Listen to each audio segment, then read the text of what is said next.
Welcome, Brenda Skelenge. Very good to see you again. We first met during the beginning stages of lockdown as part of our collaboration with Education Can, which was founded by Catherine Miller, whom I've also had an opportunity to speak with via a recorded interview. You are the primary founding member, I think, but you can correct me, of LEAPS. So maybe you want to tell us a little bit about your ongoing and prior work in education, and a little bit about yourself before we get going with other focus areas in the conversation. Firstly, thanks, Anthea, for reconnecting. It's great to see you again. Since the last time we met, so much has happened, and people just kind of went on to do their things. Absolutely. But I'm really super stoked that you reconnected, because I always felt that we need to strengthen these communities of practice around us. But yes, I am one of the founding members of LEAPS Development and Advocacy. We are an NPO that was formally registered in 2019, but we bring our experience from the education business and other expertise that we bring in terms of providing holistic academic support solutions. Before that, I am a special needs teacher, and my journey has actually been characterized by just forming collaborations with like-minded people in various areas, and where we kind of were building different models that had to do with educational and academic support in different settings. Okay. And I look at those today, and I think it's been building up to what LEAPS is now offering, which is like that holistic academic support service, all the way from cradle to career. So we work in the K-12 space as well as in higher education, providing training, providing infrastructure support, assessment. So myself and my team members bring all of that experience and expertise in making sure that we are providing that holistic service in education. Okay. And I think shortly before the crisis hit, we started aggressively trying to find technology that provide for bridging learning gaps and an inclusivity in education. And so when at the time we met with the Education Can, we were just kind of taking off in providing those solutions, but we'd been providing that as like face-to-face training and providing programs in schools directly to learners and for teachers and academics in higher education institutions, and managing those transitions in between.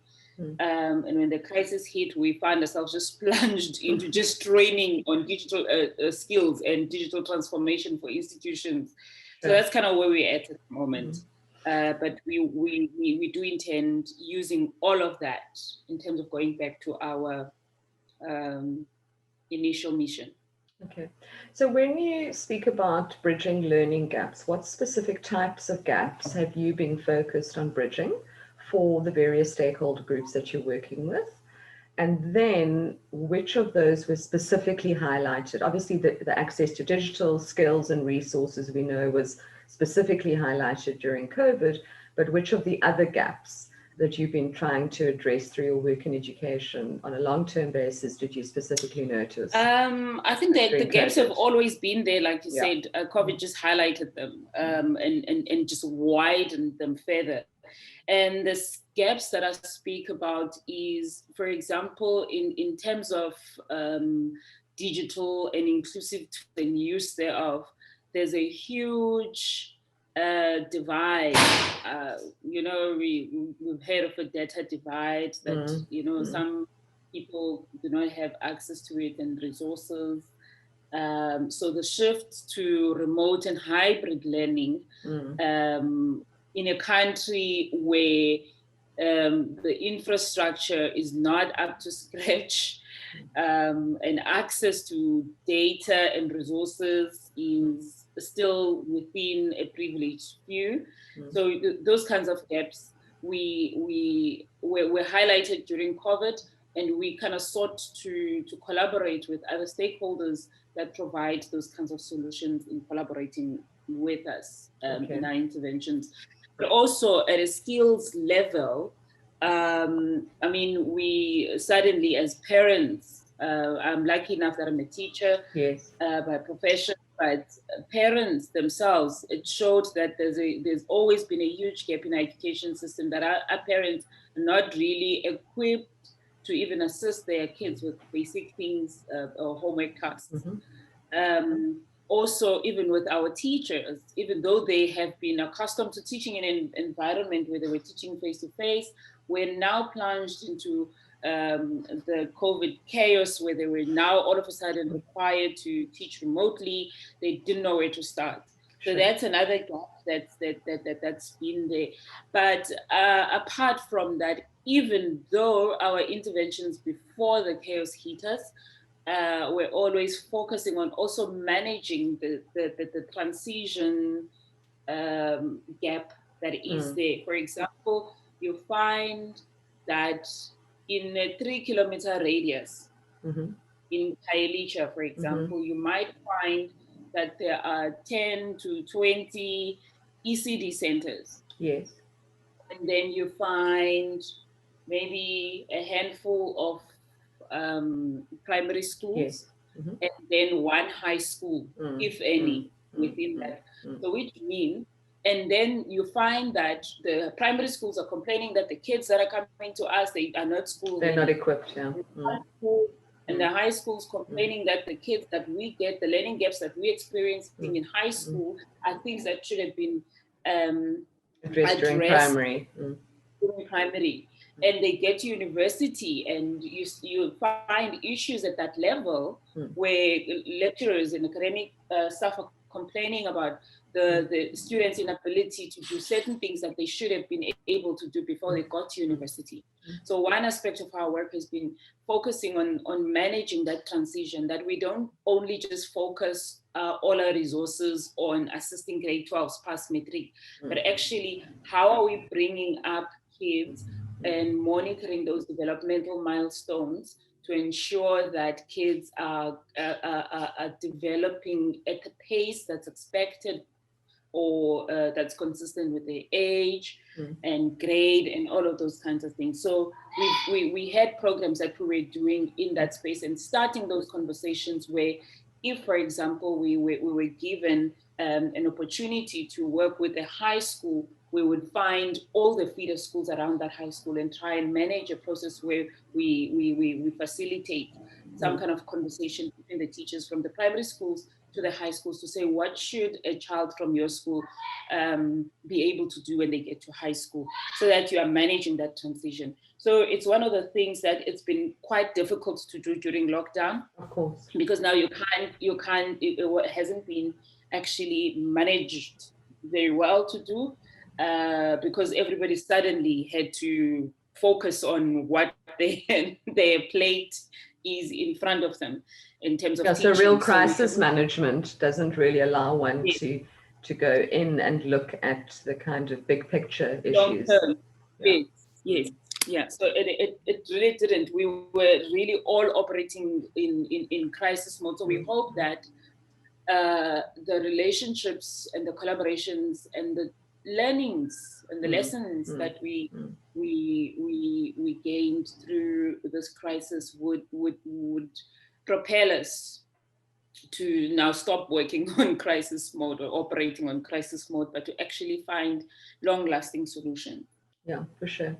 What you're saying about the transitions really interests me, from the perspective also of my own work in education.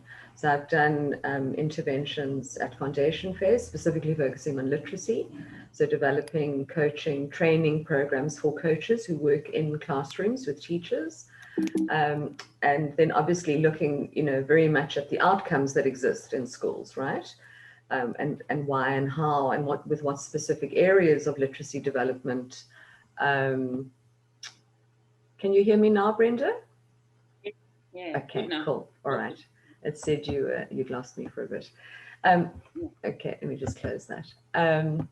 So, and then I've done work in helping students in a bridging program at a specific institution in Cape Town with what that institution called academic development, but is really an academic literacy program to help students make that transition. And what I've noticed, obviously, is that whatever, was lost or not covered in the foundation phase, sort of is carried along throughout the system. What interests me, though, is that the curriculum is very clear about which milestones need to be reached at which point in a child's learning journey. So from the extent, from the point of view of knowledge of what is required, it appears to me that that's not where teachers necessarily need support, because there is a document, there are a number of documents. So what I am curious to hear about from you is what types of support you have found teachers need in order to manage those, the monitoring and evaluation of those developmental milestones, as well as to obviously provide the necessary interventions along the way for learners and students. One of the things that we did, again, in response to the crisis, as well as something that we always had been planning to do, was find ways, because all of a sudden teachers schools were put under lockdown, as with the country, and teachers just didn't know where to start, because you and I, who might have kids in your Model C school, ex-Model C, on WhatsApp, have been on WhatsApp groups, have been on Dojo and all these other apps that enable us to communicate with teachers. Nothing like that exists in the townships, because because data. Yeah, and many parents, have feature phones. They don't have smartphones, so there's also that issue. Yeah, so there's that issue. So for starters, even the things that we perceive to be basic were still non-existent. Communication was via parents' meeting and letters that are written home. Now there wasn't an opportunity to print out, send the letter home. Sending a letter home. So one of the things that we did, like a few days just before the president announced the very first lockdown, was to say to a group of teachers that I'd been working with. Fortunately, I'd had a group of teachers, about 300 of them, who just took it upon themselves to do initiatives that would help improve their schools out of their own will. So I'd just been helping them. We were popping up wherever we could find Wi-Fi before the lockdown hit. And I said to those teachers, and we were on a WhatsApp group, and I said to those teachers, quickly, because it smells like we are going to go under lockdown, you have 3 days, literally on the Monday, if the lockdown was on a Wednesday, go and make sure you collect phone numbers at least. So we can start parents. Then we can think, how are we actually going to push learning content to those kids? And secondly, to your question about monitoring and evaluation, how are we assessing these kids so that we are making sure that they're getting access to the content, and how are we actually making sure, because even at the time, indications were that our lockdown wasn't just going to be a month.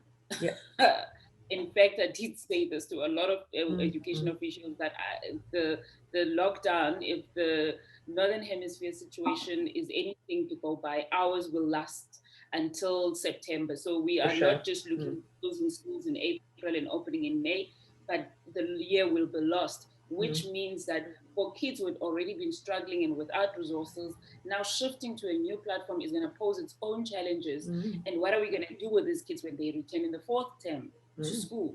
Mm. And further than that, are we just going to push them to the following grade? Mm. How are you making sure that even with the online resources that the department was planning to put out Yes. there, whether it's the zero rated or what, how are you actually making sure that the kids are being assessed for progress?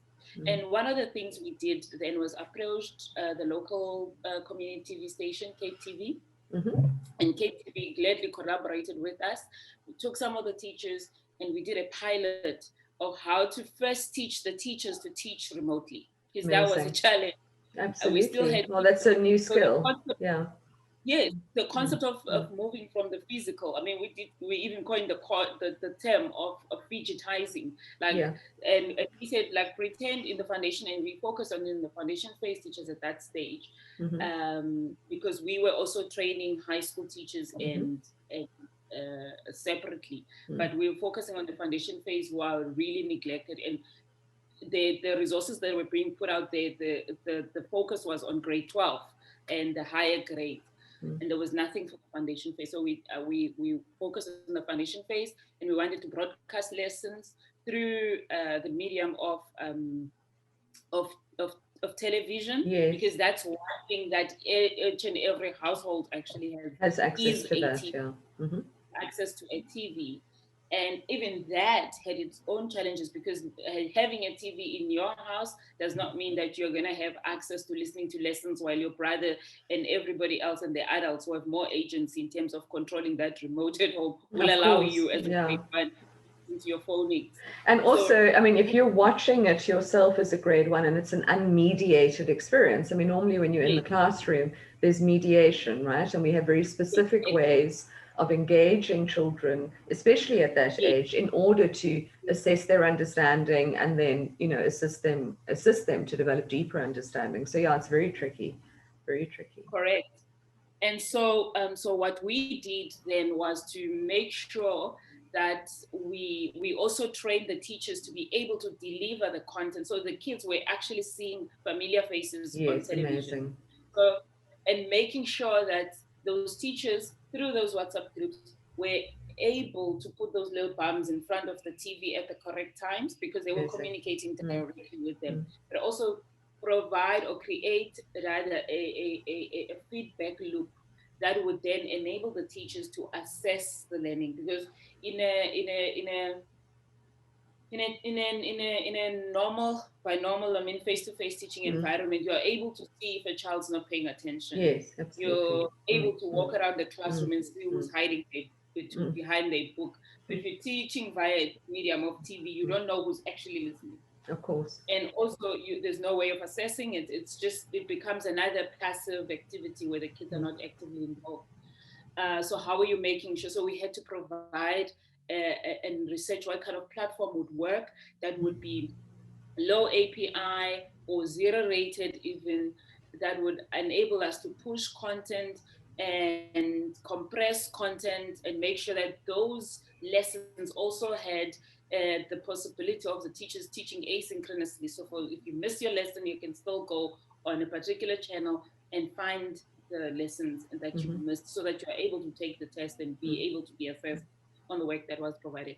So it was that kind of a solution. And we also approached the Department of Education, who were happy to collaborate with us on the project. So that's still in the pipeline. We've piloted that, and I hope that, and I'm happy that actually there's been challenges in terms of funding and all of those kinds of things for the program actually be rolled out. There always are. But actually, those challenges meant that we needed to keep refining our strategy and keep reshaping the project and tuning it, so that we are now, because to a hard lockdown, we moved to another scenario where now we had to have a hybrid teaching model, where some kids were at school on 7 days, and that has its own challenges. And so how do you make sure? So this year for me has been a huge experiment.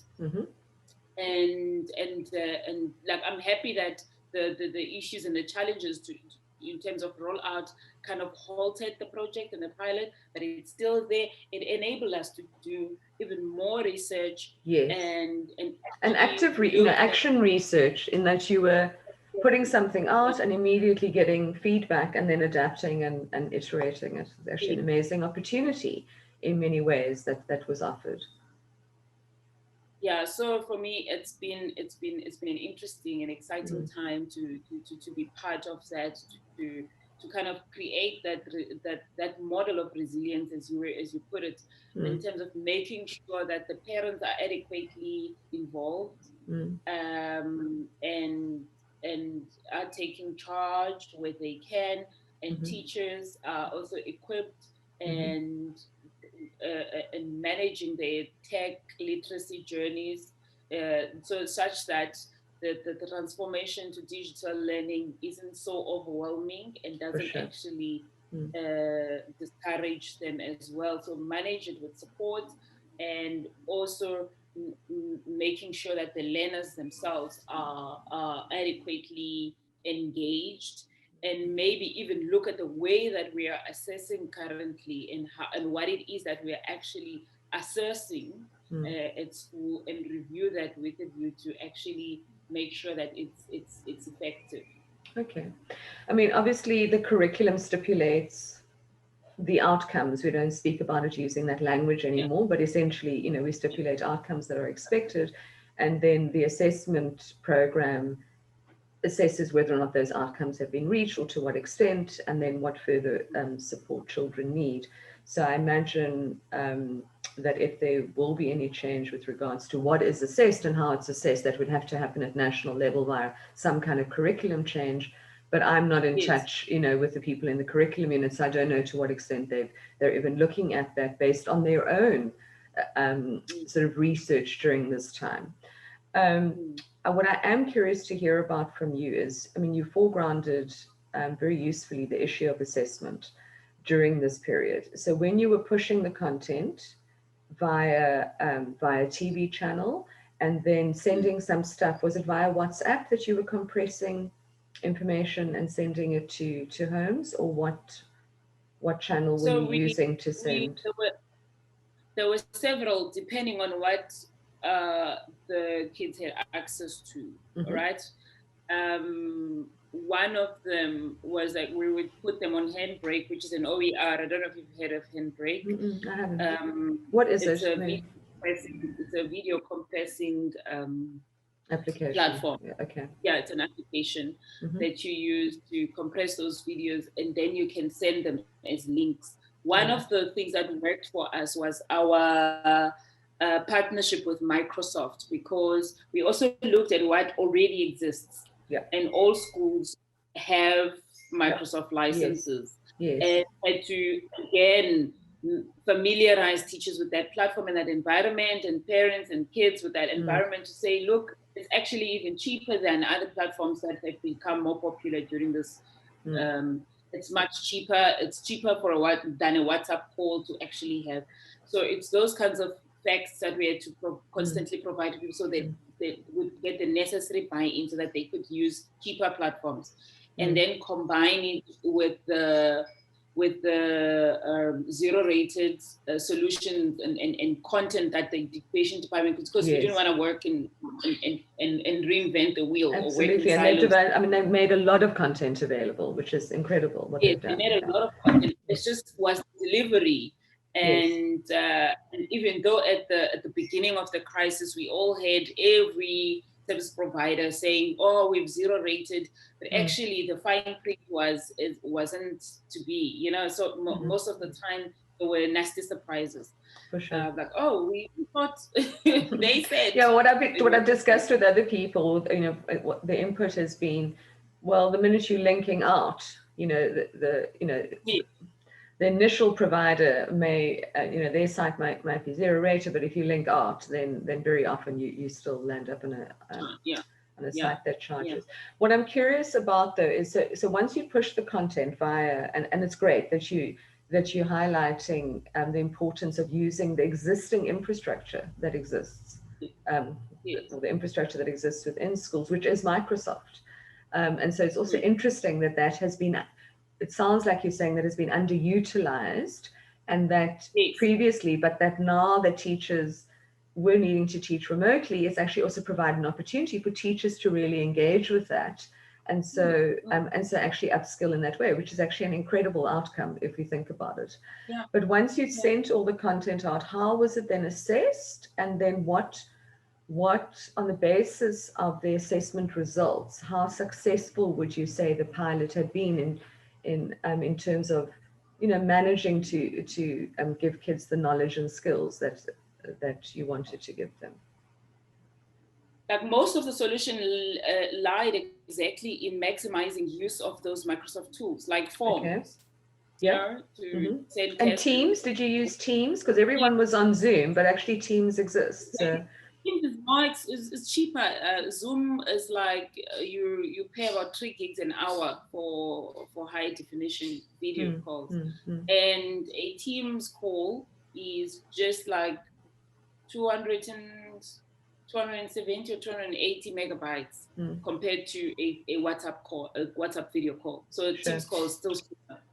So my point is that we maximize the usage of those tools first. But even just getting people to sign up and use Microsoft, and it required a whole lot. There's been a lot of challenges with teachers themselves still on hopping all over all these platforms. So we had to create that shift to say and show teachers, like, you are looking for calls and you are sending chats via WhatsApp, you are going onto another environment, you're using Google, and there's no interoperability. So let's focus on this. And when there's something else that you need that is not provided for in this platform, let us together look for a solution that will work for your particular school because not all schools also were aware of the fact that they and had access at that point enough to give us even spreadsheet or CSV files to onboard everyone so that we can give them a license. Sure. So we had to sign up students, for example, using Mahala and all those, but still with Microsoft, like find temporary solutions and things that they were used to, so that we're not also parachuting solutions, that we're actually working with them with what they have. If they had a separate LMS, if they were lucky enough to be using a separate LMS, we would say then, okay, fine, maybe you don't need the assignment feature in Teams, but this is what it can provide you. Let's compare the two. Sure. And if they chose to go with what they knew, that was fine. So there wasn't a one size fits all kind of solution. We found, for example, we partnered with the Smart Ideas group, who had provided us with a nice and a big interactive smart screen. That would enable teachers to teach. The old way, remember that guy that was teaching maths on TV, right? A big screen that could be turned into an actual table in front of him where he could actually sit, or the teachers would be standing in front of the screen and doing it digitally. And so they then got a license for an incredible app called the Classroom app that we also busy with in terms of translating it to the South African context. And by South African context, I mean the terminology that this Department of Education uses compared to what Canada, Egypt, and other countries are using, and adding our local languages and all of that to make sure that if you are using Siavula or that platform to get your learning resources from, or using the DBE cloud, or you're using data-driven dashboards for managing school attendance and all those kinds of things, and you've got Teams, you've got this and that and the other, that we're all putting it in one app that allows you, that provides you with rich analytics, that allows you to able to see what's being used and what's being used for. Over and above that, giving you, the teacher, control, like what I was saying earlier about, you are able to, in a classroom, to tap that kid in the shoulder who's not paying attention. But how do you do that? So that Classroom app wasn't able to wake students up on their devices if they are not responsive after a certain while. So those kinds of things. And also to enable even those schools that had devices supplied to their learners, or that had those computers, what are the kids including with data. What are these kids spending this data, and what are they using these devices for? So to enable us to whitelist and blacklist as the schools felt necessary, to say, look, we'll only allow a certain channel on YouTube, but not the entire YouTube. And also, not allowing TikTok, for instance. Exactly. Or making sure that kids are not, because also there's also health and wellness issues. If we are, if we're from a poor household and we're all locked out together, there's bound to be issues there with poverty, parents not working, and all those kinds that would actually emotionally affect kids. So it's not just about the academics only. And so those are the kinds of things. So we looked at an environment that would also look at those, providing us with those kinds of analytics. What are the kids accessing? Are they accessing porn? Are they watching? Are they researching sites for suicide? And those would then enable teachers to actually make informed decisions. So from government level, we're able to see the performance of each school and each teacher and averages and all of those kinds of things, but also down to a parent level where they are able to also monitor what their kids are doing, and teachers were able to also see their kids and what it is that they're doing, and actually have control over their devices, even though they're teaching remotely. So it's something that has also there's come up as part of this journey of experimenting with that homeschooling project, to see what solutions can exist and how we could actually incorporate what teachers are already using, and making them see how easy it is to transition actually from the physical to the digital, and what tools they could use. Things like your Flipgrid. Flipgrid just faces the orals that we used to do in class, but with more confidence. I'm much better talking to my children as a youngster than I am speaking in to the sea of faces that are my peers. Completely. Exactly. But making teachers see that those tools that are there, and you can assess that in the same way that you would in a class, but this now provides you even with a better opportunity for kids to be even more expressive and more confident, because kids these days love technology. It's us as adults who fear technology, but kids are working in, if we gamify teaching using apps like your Kahoots and all of those kinds of things, then you are at least able to reach them in a different way that's more exciting, and that it makes the experience a bit more tolerable to them, because and more interesting, and probably feels a lot more relevant to them, given that, like everyone else, they feel the pressure to make the transition to a 21st century in which digital knowledge and skills are the makers or breakers of careers. So what I'm curious about further though is, when you did the assessments, of the learning that had taken place using this very integrated approach, which is exceptional. I mean, what you've described is actually an exceptional process of integrating available resources, digital tools and resources across multiple environments and different environments. And it sounds that both you and the education officials you've been working with have learned an incredible amount, as well as obviously the teachers in schools, about how to then leverage, what was happening by means of experimentation during COVID, in order to build something for the future that is robust and resilient. But what did kids learn? Were they able, given the crisis situation that they were in at home, because that's a massive factor, it's obviously not all about the delivery or the content that was sent to them, did they manage to learn while they were at home? And what kind of, how much learning took place, and what kinds of obstacles, if anything, did you further pick up, regardless, not regardless of, but in addition to access, digital access issues? Yeah. Remember, this was a pilot, and we didn't actually get an opportunity yet to implement the full scale of the program and roll it out to several schools. But we're working with this core group of teachers, and the nice thing about that is that they were such a passionate community of teachers who felt less threatened than they would if they were working with a department official. Yes, that's often the case. They need mediation. Yes, they were open enough to say, look, we have differences in the way that we assess. Yes. And we are not the same level in terms of content, and yet we are expected to have a uniform type of assessment. So how do we bridge the learning gap? So it started with those teachers having those conversations first, and then together deciding on those lessons. So who got to present the lesson, the same teacher, but it was content that was decided amongst themselves, taking into consideration their specific circumstances. And I mean, even in pre-COVID circumstances, we do know that our poorer schools, because of infrastructure and resources and overcrowding and all the other issues that they experience. And legacy, we've got a lot of legacy issues. The same as their peers on the other side of the railway line. So the teachers were able to acknowledge this and not see themselves necessarily as failing, but to say, how can we make things better?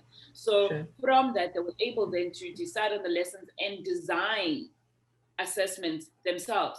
So we were just there as enablers and facilitators of that process necessarily, and learn from them to say, all right, so you've designed, this is how you design a question paper using forms. This is how you can do it using Microsoft Word. This is how you can do this using this different tool. This is how you can do it with Flipgrid. This is how you can assess doing this. And then we get those responses. And what we're looking at was, number one, how responsive those kids are. Yes. And the usual difference was where before that intervention, where teachers were saying, look, I'm doing my WhatsApp on my own and I'm just recording myself on my cell phone and I'm sending this WhatsApp to some of the parents. And out of 50 or 60 that I send to, maybe I get back less than 10 because of data issues. So we had to also, so our role was to mainly find the solutions that would enable the situation to work better. For sure. So, which is invaluable. In my opinion, it was to play around with the tools that would enable the best case scenario that will allow the kids to actually learn, and for those assessments to fully assess or get to a point where we are assessing what we are intending. So at the pilot level, we're merely trialing and playing around with the tools themselves. And the response, I must say, to the content that we pushed out in that period, we got quite a good response. And I think it's also because the kids responded better because they knew it's their teacher directly speaking to them. Yes, sure.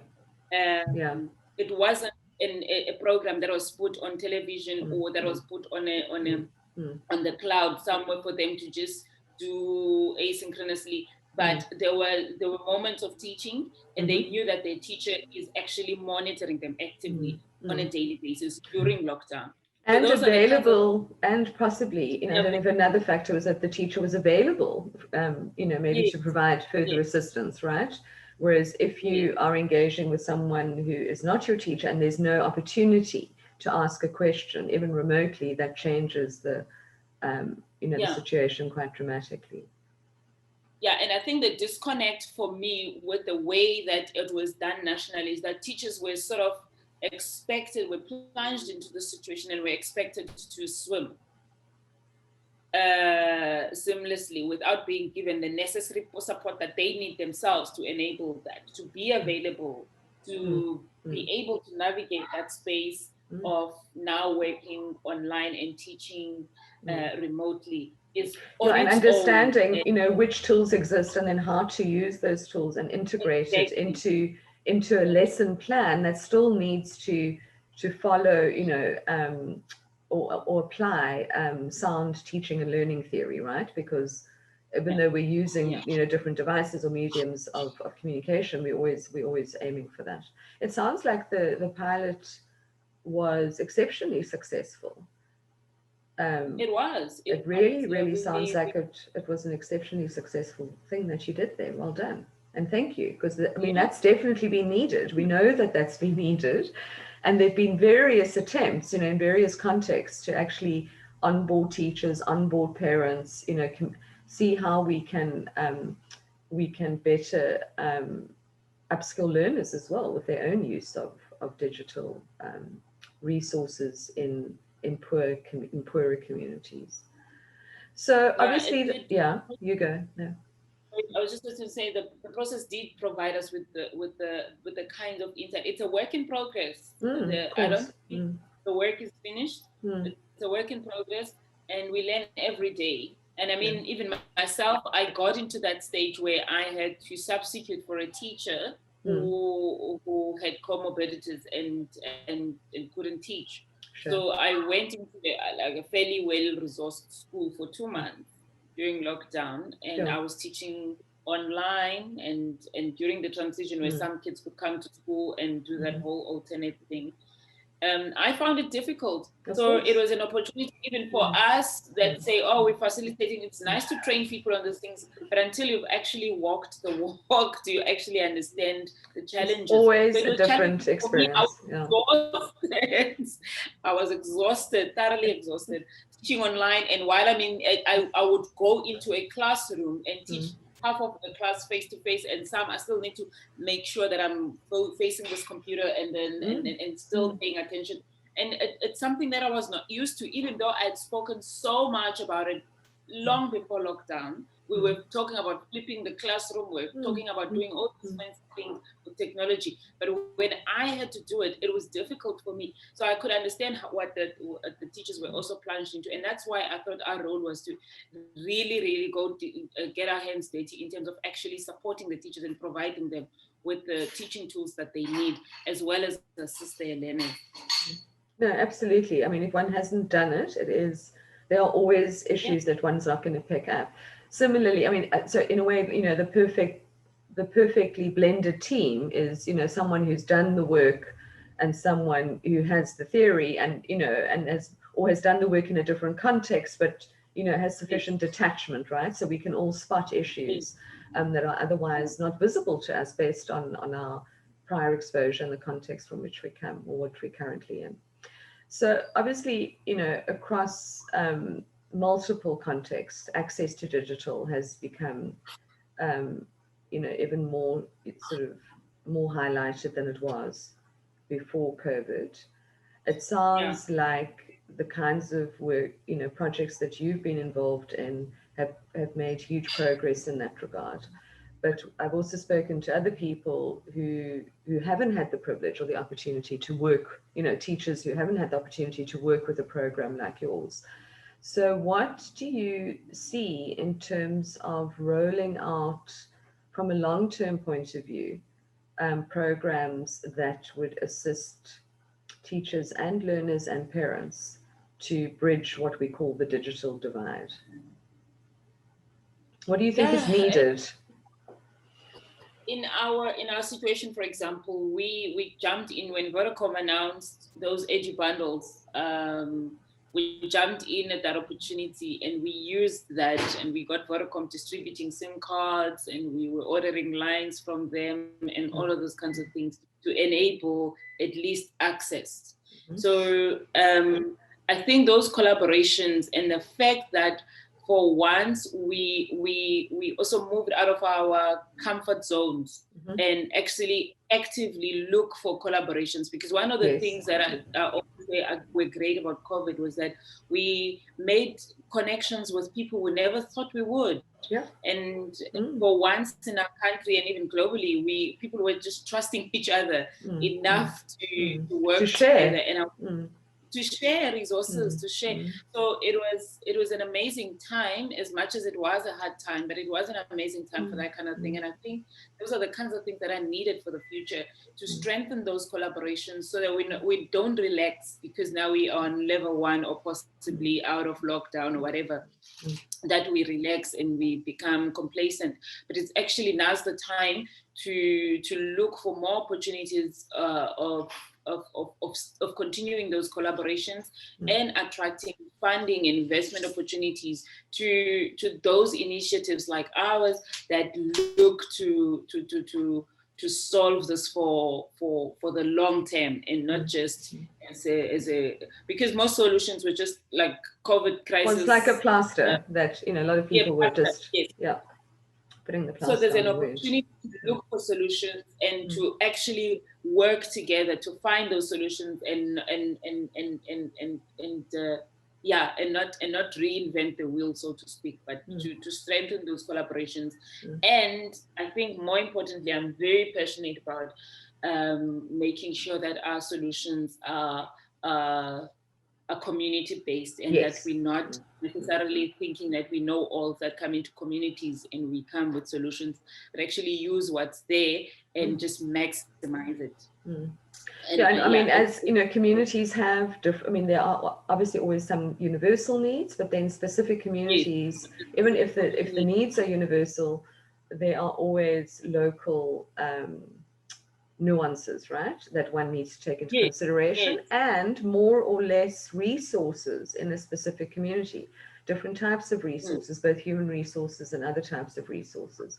And as we know, if the kinds of solutions that really work are ones that are driven by communities rather than imposed by well-meaning people from outside, right?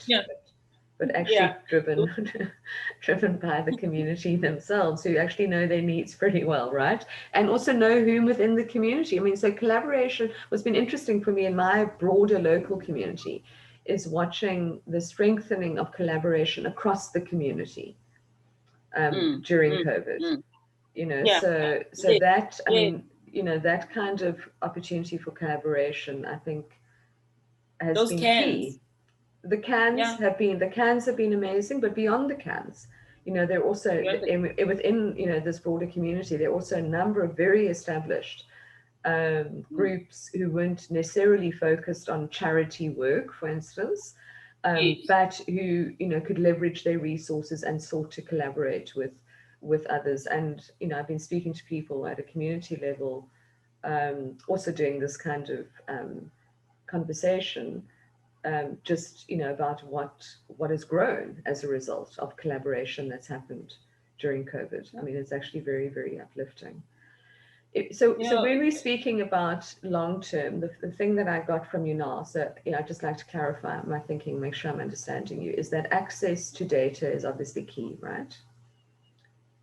Definitely. Without that, there's no party. If you can't log on, there is no party. Access to devices. Yes, I've just been part of the screen tech community of practice just before your meeting. Now we had this beautiful meeting with stakeholders in the screen tech space, and looking at opportunities and challenges that space needs. And we're talking exactly about that, and all the way to policy. Like you were saying, we don't know where the Department of Education, we also don't actually know where the Department of Education is at right now in terms of reimagining those assessment standards or reshaping them. But what I know is that, for example, I've had the privilege of kind of working in and outside of the system. Sure. For example, one of the blueprints that we created way back in 2016, we had an arts development initiative called Harare Academy of Inspiration. That was based in Kailicha, right? Based in Kailicha. So that went from a place that I ran as a music space / restaurant kind of space. So it became a space for artistic development. But what we found there was that it was around the time where students, for example, in universities were part of the Fees Must Fall movement, and talking about access to higher education and all those things. And the kids that we were working with in Kailicha would be coming to our events in Kailicha. They would be like, but Sis Brenda, if I had the opportunity to make it to UCT, I wouldn't be burning down things. I would be doing A, B, C, D. I would be making sure that I'm focused and I'm learning. But I said, you know what? We can't discount that movement. It's got its value. Yeah. Sure. But maybe we need to reimagine that we can't all make it up the mountain. What do we have in Harare and in Kailicha that we can use in terms of those human resources? We don't have lecturers that will come and lecture you in Harare, but you do have your crannies.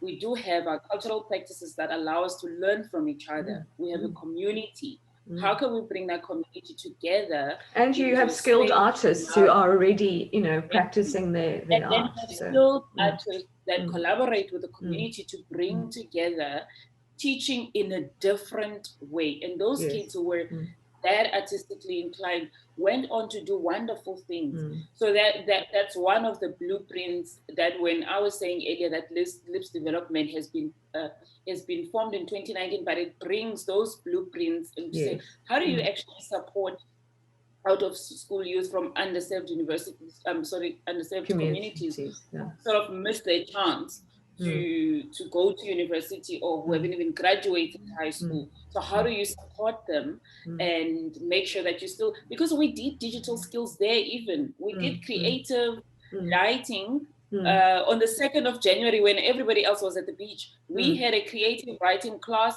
where youth were looking around at messaging around their community and looking at posters that are plastered there, your abortion and penis enlargement. And we came back with those pictures and we set them down and we said, so what are these messages teaching us? How do we change this message? That in itself was a creative writing exercise. And we said, look at that poster. If it says penis enlargement, take that font and reproduce it, change it to a different message, peace enlargement, for example. But we weren't formally saying to them, now you're going to sit on Microsoft Word and this is where you, but it came incidentally. So now they were learning to do word processing, they were learning to print, they were learning to save, they were learning, and that led to stuff. So we found ways around teaching that enabled young people to engage in ways that they wouldn't ordinarily do in a formal learning environment. So it's those kinds of lessons that have come in. Yeah, that's what's interesting for me. I mean, because I've studied the curricula across the subjects, because I've developed materials for CAPS and other curricula in sub-Saharan Africa from, grade R to grade 12, right? And what I see in CAPS is that those mechanisms for integrating, the teaching and learning of various types of knowledge, sort of knowledge across subjects and then skills exist. Yeah. So it's interesting for me that you speak about youth landing up in a community center or at a community center who maybe are having that experience for the first time. Whereas if we read the curricula, we know that that is how the curricula are designed. They are designed in a way to actually spark just this kind of incidental kind of skills and knowledge transfer, right? Or learning. So what is the issue then? If the curriculum is, is it really then an issue of the assessment standards or the curriculum content needing to change? Or is it the way in which we are delivering that needs to change? I think that old story about animal school still persists. I don't know that story. Tell me the story, because I don't know that story. where all animals decided to build a school and everybody was just like your elephants, and everybody, if it's a period for running, everybody's just expected to run, and some of those kids experiencing failure because they couldn't do certain things. Right. So if it's a flying class, obviously the birds will get the A's.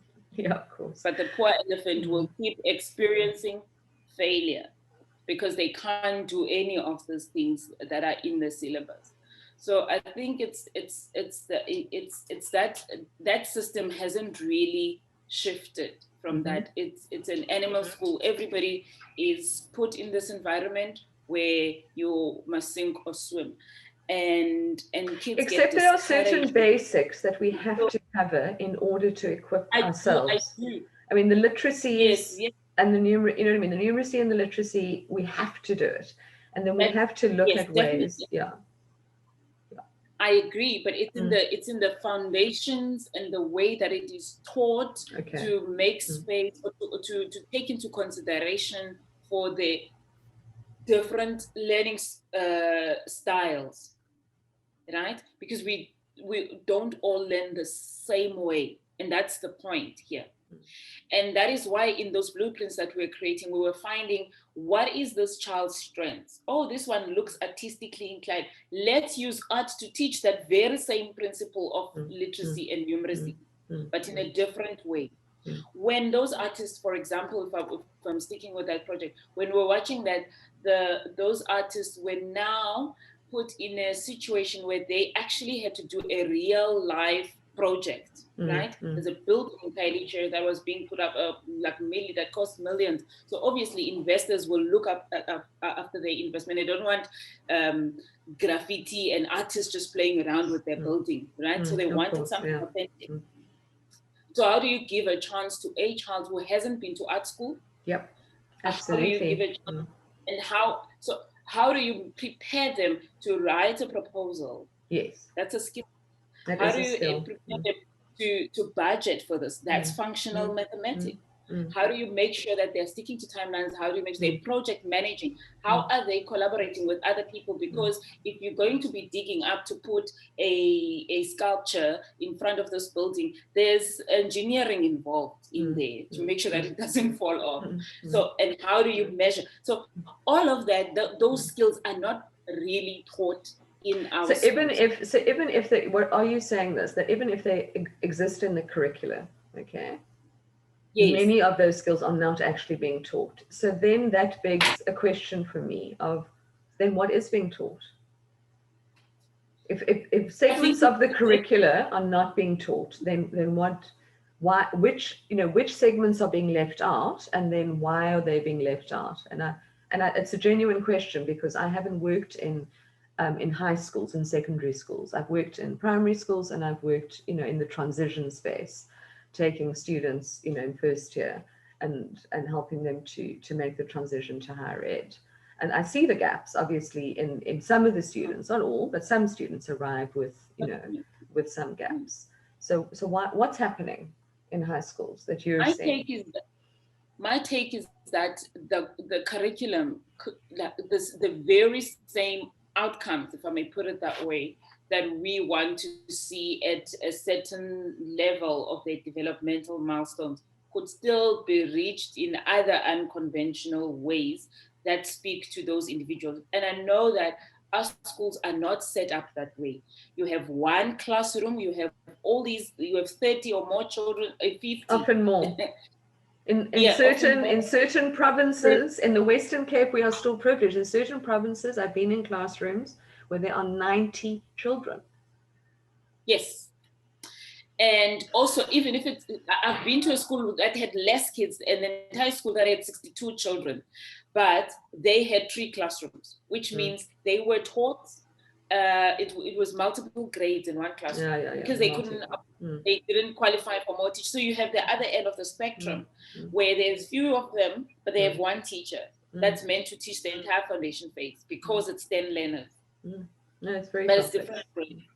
And so our schools are still set up in a way that doesn't, only schools that can afford all these, like your assessments and baseline assessments, and will be able to determine, strengths and weaknesses, and be able to channel kids in the way and use those kids, like this one is good with sports, and maybe this is what interests them, and maybe we can teach them in that way and use sports when we do their problem solving in maths, because that's what appeals to them. But there isn't time to adapt the curriculum like that, and I think that's the fundamental thing, that we still want to teach the very same principle what's provided for in the curriculum. It's not necessarily that we should be deviating from it, but how do we make sure that the different learning styles are accommodated?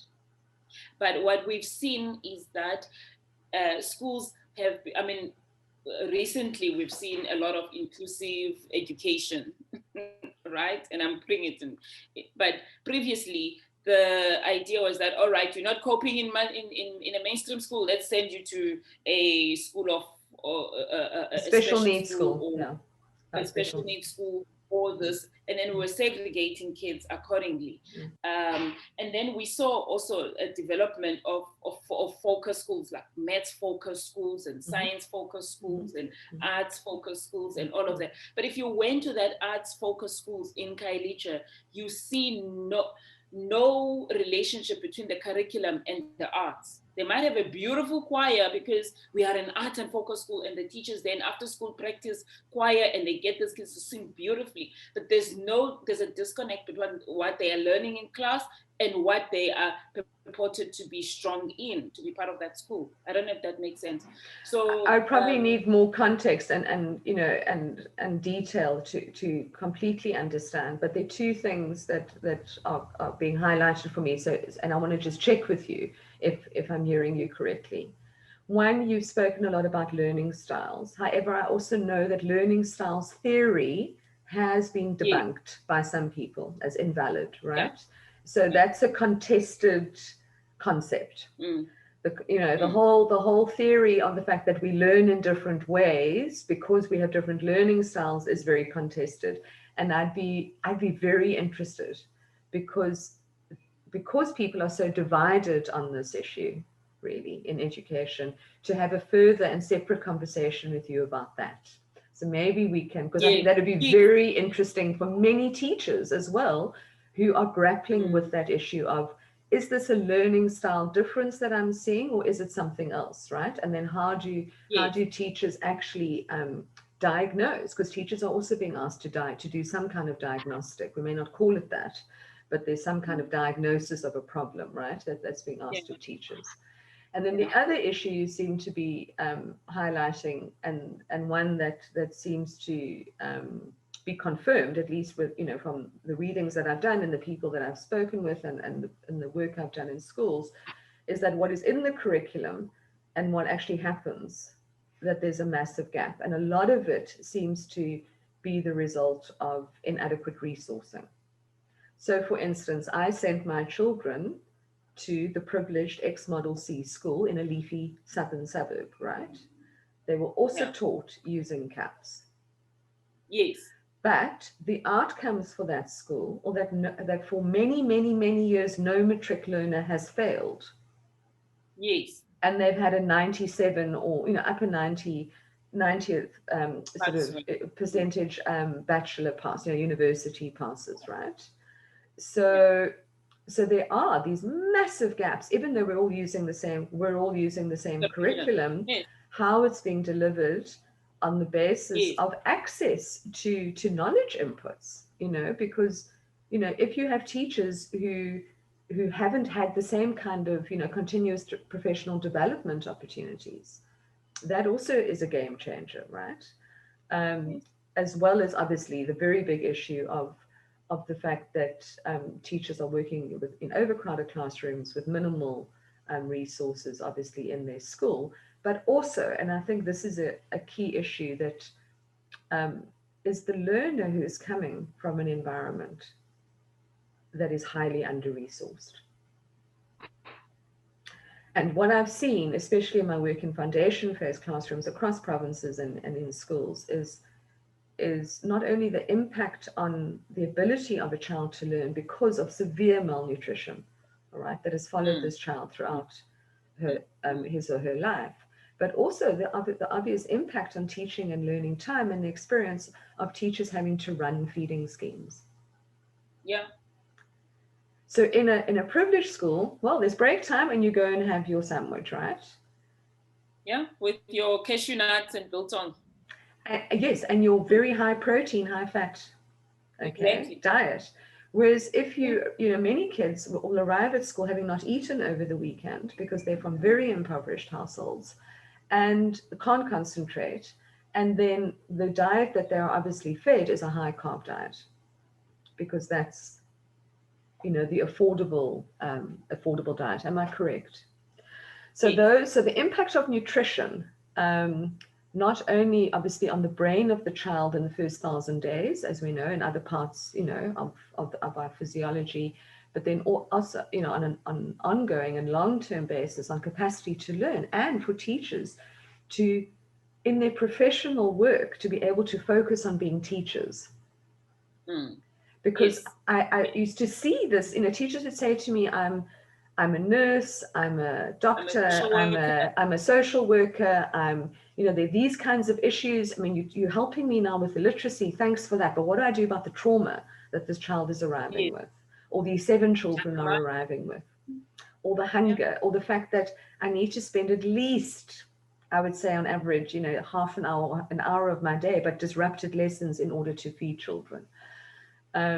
So yeah, how do we overcome that problem, Brenda? It's complex. I know it's complex, and I'm not being facetious really, because I ask it because I also speak to people, not not people like you, but other people who fatigue, to go, well, we can't go there, we just can't deal with it. But to a large extent, there's a part of me that thinks, if we're not dealing with the nutrition, how do we actually really deal with the other aspects? I think the value of creating resilient communities is then having and putting education at the center of community development is absolutely crucial, because at the moment, especially in poorer communities, parents see a school as like this washing machine. I'm just going to throw my child in there, they'll come out on the other end. Not just poorer schools, trust me. I've done the privileged education routes, not just poorer schools. Not just poorer schools. This parent, really. When I read something, I've just read something about the wellness of kids, mental wellness of children now around screens and them being exposed to so much screen time, and like, oh gosh, now I need to parent my children, my own children. That was my first reaction. Gosh, I can't use the babysitter anymore. Drat. And just put them on a device. But the thing is that when you put education at the center of community development, you are then sharing the responsibility with all stakeholders. Sure. And one of the blueprints that we're creating around one high school in Kailicha was, we called it the RNM, the Resilient Neighborhood Model, where this school had parents who were, first of all, at government level, we facilitated stakeholder engagement sessions where we had all the departments that are crucial in providing this holistic support that we were thinking about, right? So this school sits on land that's provided by Public Works and another department, and land and all of these kinds of things. So we were saying, right, fine, so bring them on board, because we need to find out what their process is, whether they're a stakeholder group. Yes. And the Department of Education, where does the Department of Education fit in on this? Where does human settlements fit in on this? Because the issues we are experiencing in the school is that the school is surrounded by a lot of shacks, and therefore poses a threat to security, health, and all these other things that are kids, because the school is completely sandwiched. And it's limiting certain activities from happening. But people have to live somewhere, and that's why they're in shacks, right? So these are human beings who've made a plan.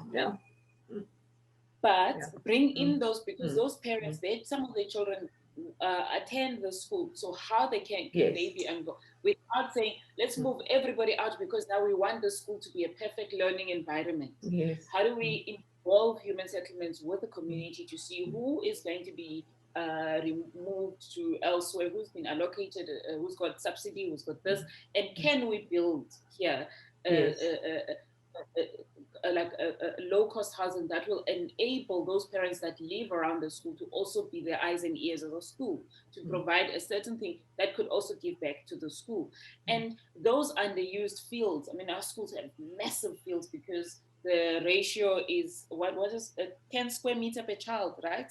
I don't know the stat. I don't know that. I think that's the ratio. There's a ratio. There's a ratio that they work out the size of a school, right? But you find out in our communities, kids get confined into the school building, and you've got a vast area of land that's not used. I mean, in the suburban schools, there's hockey spaces. The fields are used. And they're well maintained.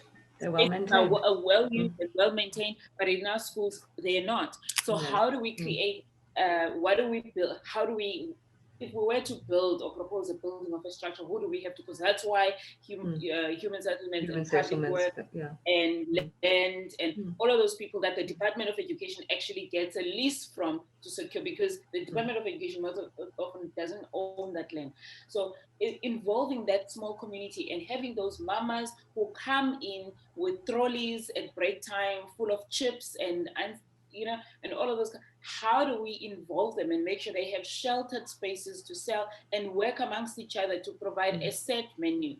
Yes. Without taking away their businesses, but develop them in such a way. A garden was put in Yes, there. a food That was garden. one The food garden, and yeah.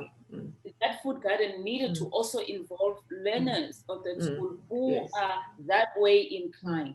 So Mm. those kids who are artistically inclined, there's a space for them to go Mm. to on one of those buildings that will be built Mm. there after school to do. Mm. So those kinds of things. And it made sure that the school became this hub of community development that had parents, that had, but obviously these things take time. Mm. But what I learned is that in that room, when we did those facilitated sessions, Human Settlements was looking at the Department of Education and saying, actually, this is the first time we've ever been in a room together like this. Because what Happy. you see is, Mm. if a community settles in an area, they'll put checks, and then 2 years down the line, they'll demand a school. And that process of actually building that school, they'll put the demand to the education department, but the education department needs to consult with the Department of Land or Human Settlements or another or Public whoever works, yeah. owns Mm. that piece of land, right? And just to get a lease can take anything up to 10 to 20 years. And that is why it takes forever to build a school. Now, all of these people have never been put in one room together, right? They communicate via emails or whatever it is, but they've never been put in a room to say, like, this is where we want to go. In this timeline, where do you fit in? What is your process? How long is your process to approve the title? How long does your process take to build departments of sports and culture? How long does it take for you to build a field? Yes. This department, how long does it, public works, how long does it take for you to build parking lots and whatever, and roads and signage and necessary, like how long does it take, so that you can sit all of them in one room and see and put them on a timeline, so that you could have a bird's eye view of a process, what it takes to bring all these people. But that's what I'm talking about, that all those steps and all those interventions do not leave school kids, because in between all of that, you are putting interventions where those kids who would be architects are part of that program in designing what their new school could look like. Yes. Right? And drawing and all of that, and working with architects. So at every layer of a project like that, you have kids in that school who could be involved in that. And that's how they learn. That's how they actually learn those corresponding angles. I agree with you, and I love your vision. Okay, I was just sitting in a classroom and being taught corresponding angles as a concept that I have no idea of. Yeah. And that's where I come with the different learning styles theory. That Anyway, we said we'll have that conversation. We should. Yeah, let's have that one in depth, because it's a very interesting conversation. Coffee. Over coffee. Well, we can have remote coffee anytime, Brenda. Yes. Without masks. This way, at least we don't even need masks, right? Which is fantastic.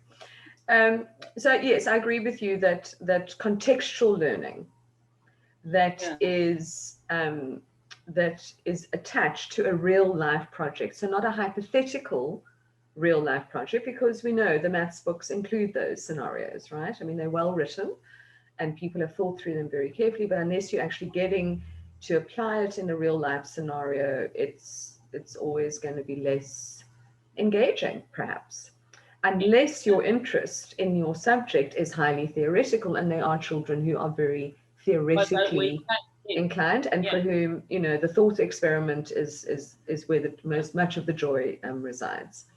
I agree with you. Logistically, to try and coordinate that many different stakeholder groups, you know what I mean, and provide those kinds of ongoing real life application opportunities is a project in and of itself, in fact.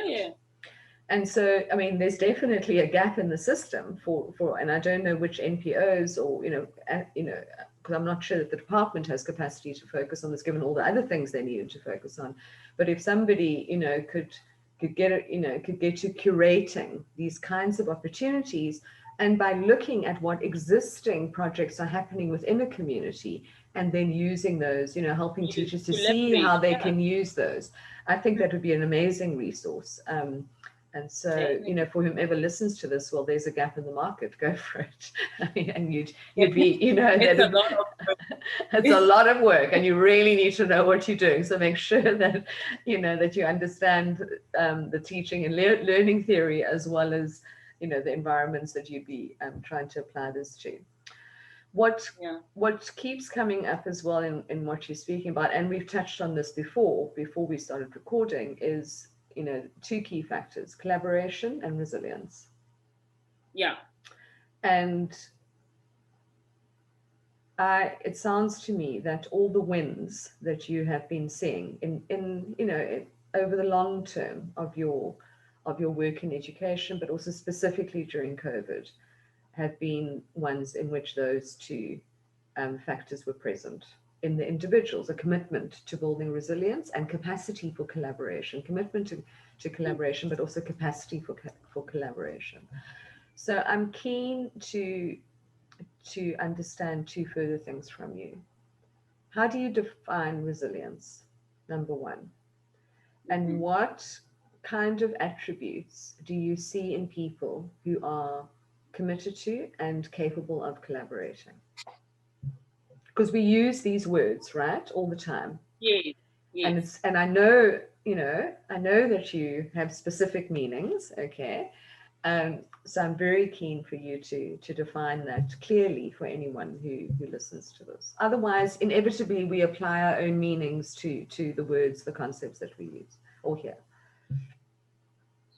I think, first of all, the first part of your question about defining resilience.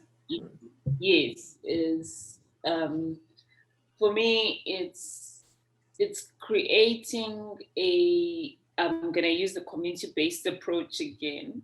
That's what's real for you. Yeah. Yes, that's what's real for me. Where people come up with their own solutions, number one. Mm-hmm. And that those agencies, like the government, like other stakeholders, can come in as people that support that vision. Because once people start something that they have ownership of, and they share a vision,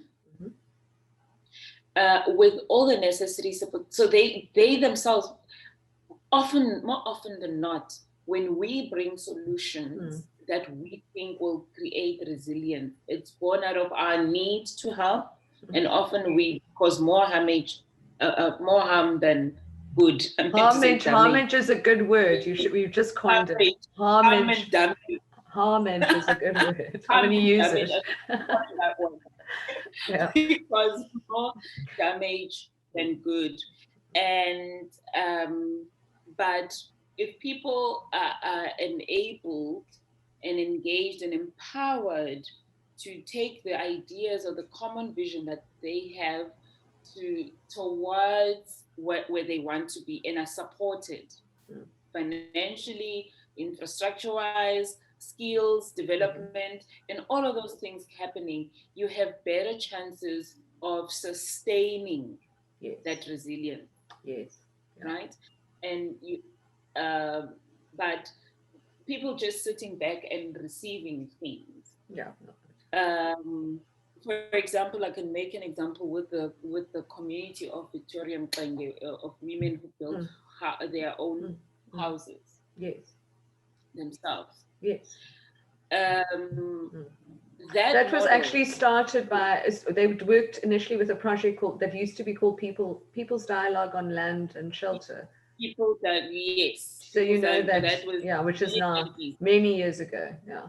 And those women to date, 27 or 28 years later, almost 3 decades later, are the largest provider of self-built housing in this country. Compare that model to a model where the government just gives people houses. RDP houses. And look what's happening out there. those houses that are of inferior quality, that people sell and then they move to shacks, and then you have what you see out there right now. So it hasn't solved the issue. And people will then go and complain about services, and they will complain about, and rightfully so, because the government has gotten contracts to honor to its citizens, and that's service provision, right?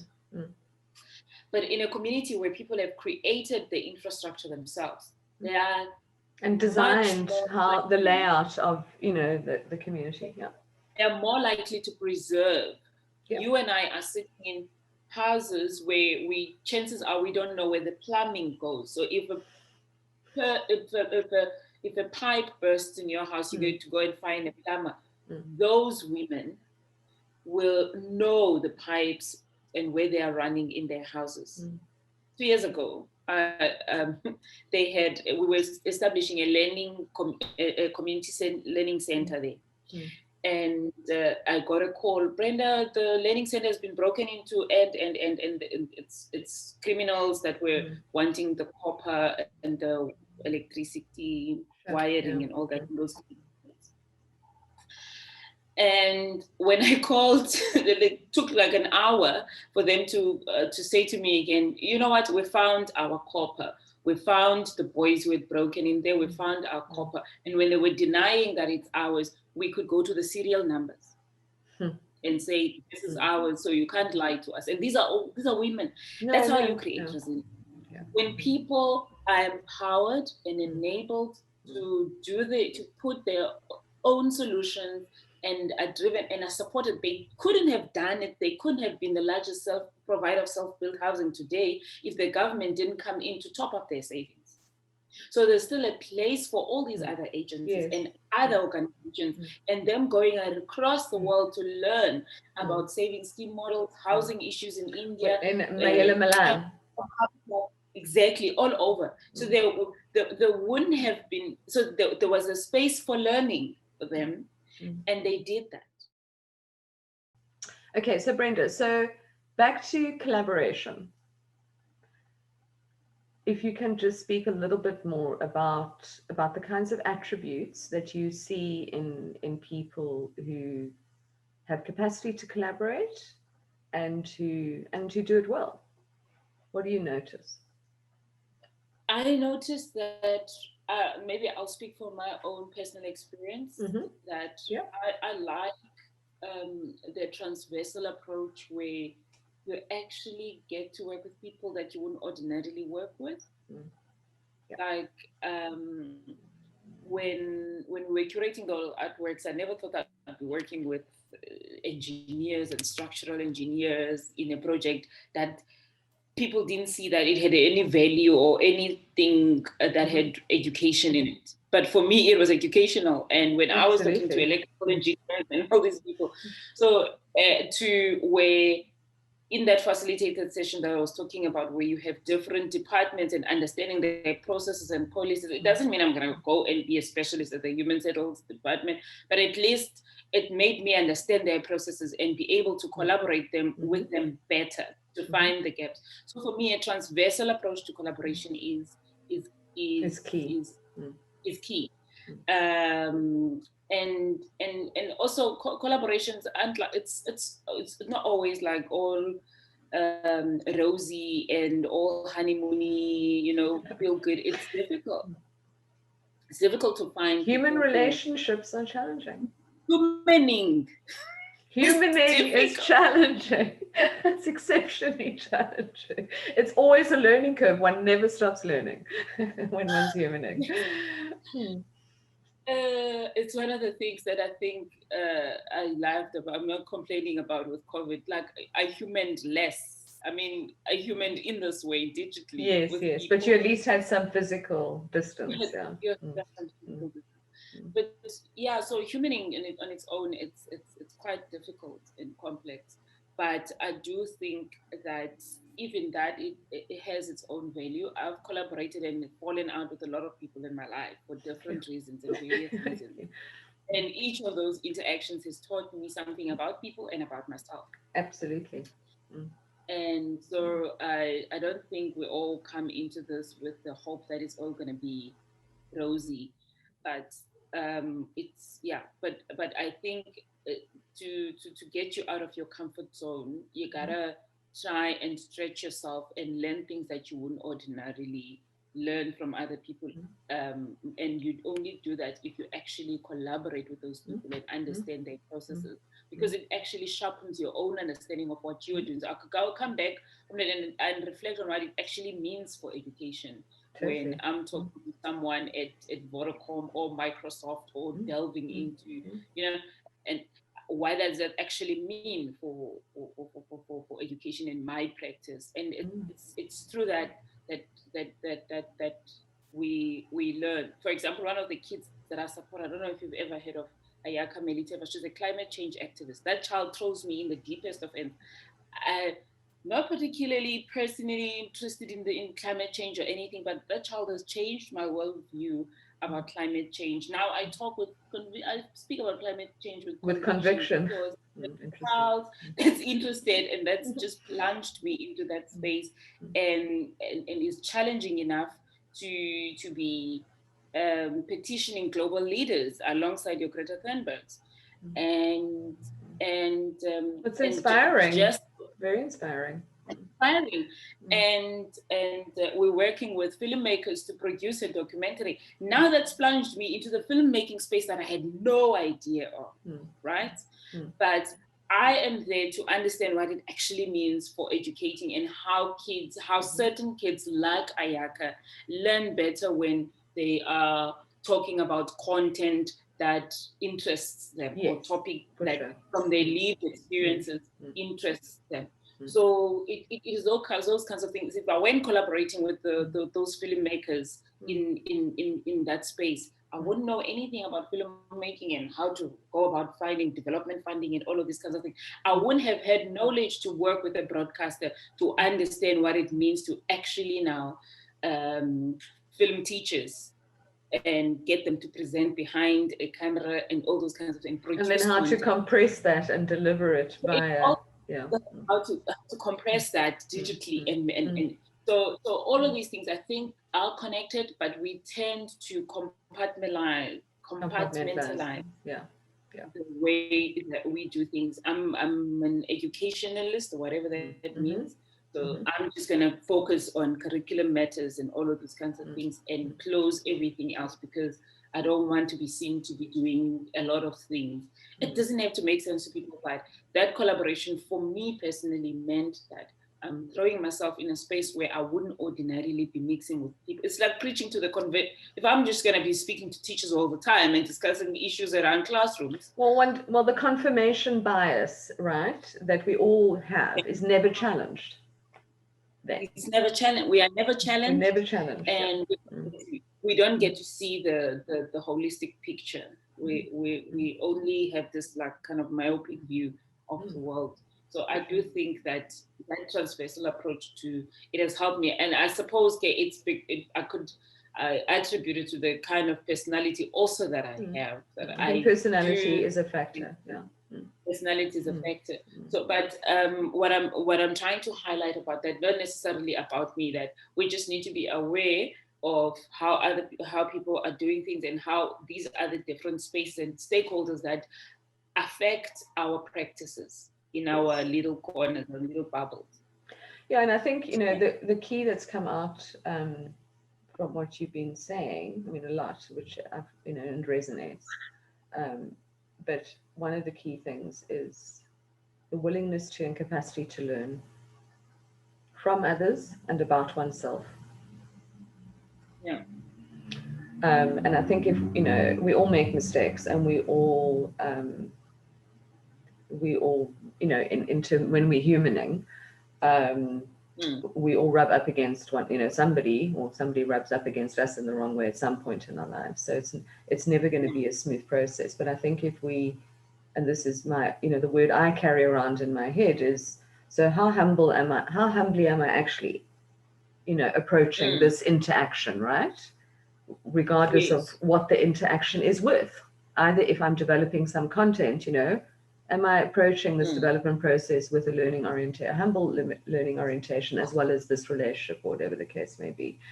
And I do find that in my own work, collaborating with other people, where they are humble and able to say, I do not know, or I made a mistake, or what could I have done differently, or Yes. then that the game changes, right? Because it's not this oppositional thing, rather than being in a situation, obviously, where people are trying to outcompete one another to be the specialist of all specialists.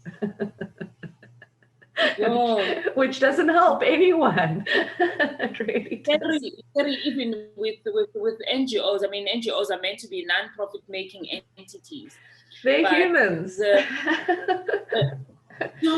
But the way that funding is set, for example, I think we had this conversation recently with another group, that what has bolstered this competition, I don't know how to put it, but this the spirit of competitiveness, even amongst stakeholders who should be collaborating as partners and at a level where everybody is actually working towards but the way that we have to survive, for example, as nonprofits, that we depend on funding, right? And he or she who has the best proposal gets to win. So you're outshining each other. You are actually keeping things from each other because you don't want to give away too much in case someone steals your idea.